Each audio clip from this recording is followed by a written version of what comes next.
నమస్తే రమగారు. నమస్తే జయ.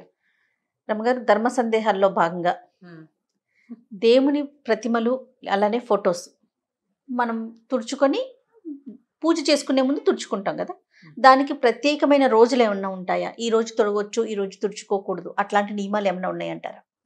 మీ విధానం అంటే మామూలుగా మంగళవారం శుక్రవారం కాకుండా దేవతా ప్రతిమలు తుడుచుకోవటం కానీ పులికాపు పెట్టడం, వాటిని తోమి పెట్టుకుంటాం, శుభ్రంగా పెట్టుకుంటాం కదా. నెలకు ఒక్కసారి చేసుకుంటే బాగుంటుంది ఎప్పుడైనా. కానీ మంగళ శుక్రవారాలు కాకుండా అమావాస్య కాకుండా చేసుకుంటే బాగుంటుంది. మామూలుగా మనం చేసుకునేది మామూలుగా ఫోటోలు అవి తుడవటం అంటే ఏం చేస్తాము, మొత్తం మందిరంలో ఉన్నవన్నీ తీసి బయట పెట్టి తుడిచి మందిరం ఒకసారి శుభ్రంగా తుడిచేసుకుని వీటిని కూడా తడిబట్టి పెట్టి తుడిచి మళ్ళీ బొట్టుగా పసుపు పెట్టి గంధం పసుపు బొట్టు పెడతాం, బొట్టు పెట్టి మళ్ళీ స్థాపిస్తాం, మళ్ళీ వెనక్కి పెట్టుకుంటాం. అవును కదా, ఒక గంటన్నర పడుతుంది కదా ఈ పని అంతా. బూజులు దులుపుకోటాలు ఇవన్నీ పడతాయి ఆ పనులు. నెలలో ఒక రోజు, నెలకు ఒక్కనాడు చేస్తే కొంచెం శుభ్రంగా కళకళలాడుతుంటే దుమ్ము పట్టిపోకుండా హారతి పొగలు, తర్వాత ఏమో ఈ అగరబత్తుల పొగలు అవి పట్టేసి బంకగా జిగురుగా అవుతుంది. నూనె కూడా అంత సరైన నూనె కాదనుకో, దీపారాధన పెడితే నూనె చూరిపోతుంటాయి, పొగ చూరిపోతుంటాయి. ప్రతి నెల వంటిల్లు బాగు చేసుకున్నట్టు, హాల్ బాగు చేసుకునేటట్లు ప్లాన్డ్గా చేస్తాను చూడు, అట్లా దేవతార్చనని కూడా బాగు చేసుకుంటే బాగుంటుంది. మామూలుగా ప్రతిమలు అవి ఉన్నాయనుకో, కొంతమంది దగ్గర ప్రతిమలు వాళ్ళకి మనం చెప్పక్కర్లేదు. ప్రతిమలు ఉన్న ఇంట్లో ప్రతిమలు పెట్టుకునే అలవాటు ఉన్న వాళ్ళకి చక్కగా పులికాపు పెట్టడం, దాన్ని తిరుమంజనం అంటారు. తిరువంజన సేవ, తిరువంజనం చేయటం అంటే నేను తిరుమంజనం శుభ్రంగా తోమటం అనమాట. చింతపండు, కాస్త ఉప్పు లేదా పాత చింతకాయ పచ్చడి అవి వేసి, మా ఇంట్లో మా వాళ్ళు అయితే గడ్డి కాల్చి ఆ బూడిదవుతుంది కదా, దాంతో చింతపండు నీళ్లు అది కలిపి పులికాపు పెట్టేవాళ్ళు. పులికాపు పెట్టడం ఒక పద్ధతి. ఈ పులి కాపు అంటే పులుపు ప్లస్ ఈ కాల్చిన బూడిద, దాంతో పాటే చేసేవాళ్ళు అనమాట. చేసి దేవతా ప్రతిమలు శుభ్రంగా తోమేసేసుకోవటం, చక్కగా మంచినీళ్ళతో తలతల్లాడిచ్చి పెట్టుకోవటం. ఎప్పుడైనా శుక్రవారం మంగళవారం పనికిరాదు, ఇది సాధారణ నియమం. అమావాస్య నాడు చెయ్యరు. మళ్ళీ ఏకాదశి ద్వాదశిలో అస్సలు చేయకూడదు. మంగళవారం శుక్రవారం కాలేదండి అంచేత ఏకాదశి అయినా చేయకూడదు. ఈ తిథి చూసి పెట్టుకోండి. ఈ పని చేయడానికి క్యాలెండరు ఏకాదశి ద్వాదశి కాకూడదు, మంగళవారం శుక్రవారం అమావాస్య ఈ 5 కాకుండా, ఈ 5 అంటే మంగళవారం శుక్రవారాలు వారంలో నెలలో 4 సార్లు వస్తాయి కదా, 4 రోజులు 8 రోజులు అవి పోతాయి. 2 ఏకాదశులు 2 ద్వాదశులు 12 రోజులు పోతాయి. 13వది అమావాస్య. ఇవి కాకుండా, ఇదే కాకుండా మీ ఇంట్లో పెద్దవాళ్ళకి ఏదైనా ప్రత్యేకమైన పద్ధతి ఉంటే ఫలానా తిథిలో చేయాలన్న నియమం ఇంట్లో అమ్మమ్మలతో నాయనమ్మల దగ్గర ఉంటుంది, కనుక్కొని చేసుకోవచ్చు. ఓకే, అడిగి చేసుకోవటమే. అయితే ఈ పులికాపు పెట్టిన తర్వాత ఏం చేసుకుంటాం, మళ్ళీ అన్ని వెనక్కి పెట్టుకుంటాం కదా. ఈ పెట్టినప్పుడు ఏం చేస్తామంటే 2 విధానాలు చేస్తారు చేయ. మామూలుగా మేం చేసే విధానం ఏంటంటే గంధం కలుపుకుంటాం. గంధం అరగదీసి సాన మీద తీసి ఈ గంధం బొట్టు పెట్టి ప్రతిమకి, అప్పుడు దాని మీద కుంకుమ బొట్టు పెడతాం. నేను ఒకరి దగ్గర చూశాను, కుంకుమలో కొద్దిగా ఆవు నెయ్యి కానీ నువ్వుల నూనె చుక్క కానీ కలిపి రంగరిస్తారు, అది పెడతారు. కుంకుమ పెట్టాలంటే నూనె చుక్క వేయాలి అందులో, అప్పుడు కుంకుమ రాలిపోకుండా ఉంటుంది. ముదురు రంగులో అలా బొట్టు చక్కగా మెరమెరలాడుతూ ఉంటుంది. నేను చూసాను ఈ 2 పద్ధతులు చేస్తారు. గంధం పెట్టి బొట్టు పెట్టడం మామూలుగా మా ఇళ్లలో మేము చేసుకునే విధానం. పటాలైనా ప్రతిమలైనా కూడా గంధము పైన బొట్టు. ఈ గంధం సాంది లేవండి అంటే గంధాల డబ్బాలు కొనుక్కుంటాం కదా, అష్టగంధము అవి కొద్దిగా కలపండి. గంధం కొంచెం కలిపి గంధపు చుక్క పెట్టడం, దాని మీద కుంకుమ అతితే చక్కగా కుంకుమ రాలిపోకుండా ఉంటుంది, చక్కగా చూడ్డానికి బాగా అతుక్కుంటుంది. గంధము కుంకుమ 2 అర్పించిన ఫలితం కూడా లభిస్తుంది. ఇవి 2 పెట్టుకోవటం, ఇట్లా చూడగానే ఒక తృప్తి కలుగుతుంది. అలా ఇప్పుడు మందిరం శుభ్రం చేసుకున్నాక పువ్వులు నిర్మాల్యాలు అవి రోజు పెట్టిన పువ్వులు కొన్ని పటాలు వెనక్కి పడిపోయి వాటి వెనక్కి పడిపోయి అలా ఉంటాయి, వాటన్నిటిని క్లీన్ చేసేస్తూ ఉండండి. వాటిని ఎక్కడ పెట్టొచ్చు రమ్మగారు? పువ్వుల నిర్మాల్యాన్ని మామూలుగా మనకి పువ్వుల కుండీలు పువ్వుల చెట్లు ఉంటే వాటి మొదళ్లలో వేసేసుకోవచ్చు. ఇంకో పని చేయొచ్చు, ఇప్పుడు మన మొక్కల్లో ఎరువులకి అవే కదా, సేంద్రియ ఎరువులు అవే కదా వాడుకుంటున్నాము.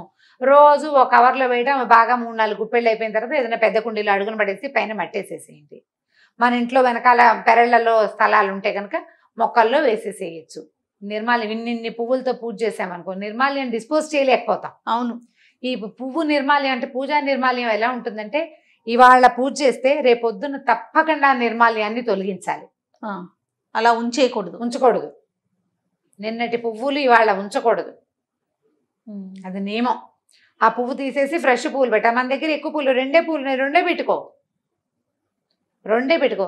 రోజువారీ నిండుగా పువ్వులతో పూజ చేస్తే చామంతులు అవి ఇంతంత ఉంటాయి చూడు, పెద్ద పెద్ద చామంతులు వచ్చినప్పుడు అవి కదలవు మెదలవు, వారమైనా అలాగే పచ్చగా మెరమరలాడుతూ ఉంటాయి. ఇప్పుడు మనం ఏం చేస్తాం, ఇవాళ పెట్టామా, ఇందాక నువ్వు అడిగిన డౌట్ చెప్తున్నా, ఇవి పెట్టాము, పెట్టిన తర్వాత ఈ 2వ రోజు కూడా పువ్వు అలాగే ఉంటుంది, ప్లాస్టిక్ పువ్వులే, తీయబుద్ధి కాదు, బాగుంది కదా అనిపిస్తుంది. కానీ ఆ పద్ధతి చేయకూడదు, తీసివేయాలి. పువ్వు అందంగా ఉందా లేదా అని కాదు, నువ్వు పెట్టిన రోజు రాత్రి గడిచిందా లేదా అనేది నియమం. మీకు ఆ పువ్వులు పచ్చగా ఉన్నాయి, పారే బుద్ధి లేదు, అలా అయితే ఓ పని చేయండి, చక్కగా ఆ పువ్వులు నిర్మాల్యం తీసి ఓ చిన్న ప్లేట్లో కాసి నీళ్ళు పోసి ఆ నీళ్ళలో వేసి హాల్లో పెట్టుకోండి. 4 రోజులు పువ్వులు కళకళలాడుతూ ఉంటాయి, టేబుల్ మీద బాగానే ఉంటుంది, అవేం పాడవ్వవు కదా, ఎక్కువ రోజులు ఉంటాయి.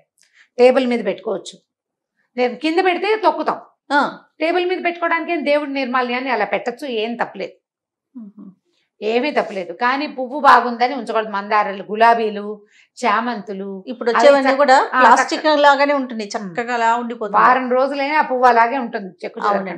నేనైతే అవి ఎక్కువ కొన్న చేయ, ఆ పువ్వులే ఎక్కువ ఉన్నాయి అనుకో, అవి 2 పూలే పెడతాను. ఏవో చిన్న శంఖ పూలు, మందారాలు వాటితో పూజ చేసుకుంటే సరిపోతుంది. రోజువారీ పూజ ఇన్ని పువ్వులతో చేస్తే అదంతా నిర్మాల్యాన్ని చెల్లించలేక దుంప దిగిపోతుంది. పూజ చేసిన ఫలితం అంతా ఈ నిర్మాల్యాన్ని అలక్ష్యంగా పడేస్తే ఎక్కువ పాపం వస్తుంది. అలక్ష్యం చేయకూడదు, దాన్ని జాగ్రత్త చేయాలి. తొక్కే చోట వేయకూడదు, తొక్కకుండా ఉండే చోట పెట్టుకోవాలి. కుండీలు ఈజీ, మనకి ప్రతి కుండీలో ఎంతో కొంత ఖాళీ ఉంటుంది, కొద్దిగా మట్టి తొలగ తీసి పువ్వులు వేసేసి పైన మట్టి లాగేసినా కూడా 4 రోజుల్లో కుళ్ళిపోతుంది, మన మొక్కలకి సత్తువ అవుతుంది. తొక్కక్కర్లేకుండా సరిపోతుంది. పెద్ద మొక్కలు ఉంటే మరీ మంచిది, అందులో వేసేసేయటం అడుగున, లేదా మనకి పెరట్లో కాస్త ఖాళీ స్థలం ఉంటే ఒక చోట కాస్త గొయ్యిదే పెట్టుకొని రోజు పువ్వులు అందులో వేసేసి ఎప్పుడో ఒక రోజు అది మూసేస్తే ఒక 2-3 నెలల తర్వాత అది ఎరువైపోతుంది ఆ ప్రాంతం. అది తవ్వి ఇంకో చోట పెట్టుకోవచ్చు, లేదా ఆ ప్రాంతంలోనే కొత్త మొక్క పెడితే కింద ఉన్న ఈ సత్తువుతోటి బ్రహ్మాండంగా మొక్క వచ్చేస్తుంది, మొక్కలు బాగా వస్తాయి. ఇలా ప్లాన్ చేసుకోండి. నిర్మాల్యాన్ని మాత్రం ఉంచకూడదు. దేవతా ప్రతిమలు క్లీన్ చేసుకునే విధానం కూడా ఇదే పంధ. దాంట్లో ఇంకా వేరే అమెండ్మెంట్ సాధారణంగా అయితే ఏమీ ఉండవు. మనం జాగ్రత్త వహించవలసిన 2 ముఖ్యమైన విషయాలు ఏంటంటే, పండక్కి మామిడాకులు, పువ్వులు, తోరణాలు కడతామా, కట్టి 4 రోజులు ఎండిపోయేవి అక్కడే ఉండేలాగా చేయబోకండి. 2వ రోజు తీసేసేయండి, లేదా 3 రోజులు ఉంచాలనుకుంటే 3 అయ్యాక 4వ రోజు తీసేయండి. శుక్రవారం, మంగళవారం తీయకూడదు, మనకు సాధారణ నియమాలు ఉంటాయి, అందరి ఇళ్లలోనూ ఉంటుంది. శనివారం నాడు తీసేయండి, శనివారం తీసేస్తే సరిపోతుంది కదా జ్ఞాపకంగా. ఇప్పుడు వాకిలి గుమ్మానికి కట్టింది కూడా నిర్మాల్యమేనా అనేది ఒక ప్రశ్న. గుమ్మానికి కట్టింది నిర్మాల్యమని భావించవలసిన అవసరం లేదు. కానీ ఈ రోజుల్లో వాటిని కూడా పారేయక్కర్లా. మనం మామిడి మండలు అవి ఉంచుకుంటే ఈ పువ్వులు ఎక్కడైతే పడేసుకుంటామో, కుండీలో వేసుకుంటాం, మామిడిగా ఆకులను కూడా నలిపేసి అందులో పడేసేయండి. కిందది తొందరగా ఎరువు అవ్వడానికి పైన ఉన్న ఎండుటాకులు యూజ్ అవుతాయి. బంతిపూలు అవి పడేస్తే లాస్ట్ ఇయర్ మాకు 3 బంతి మొక్కలు వచ్చినాయి.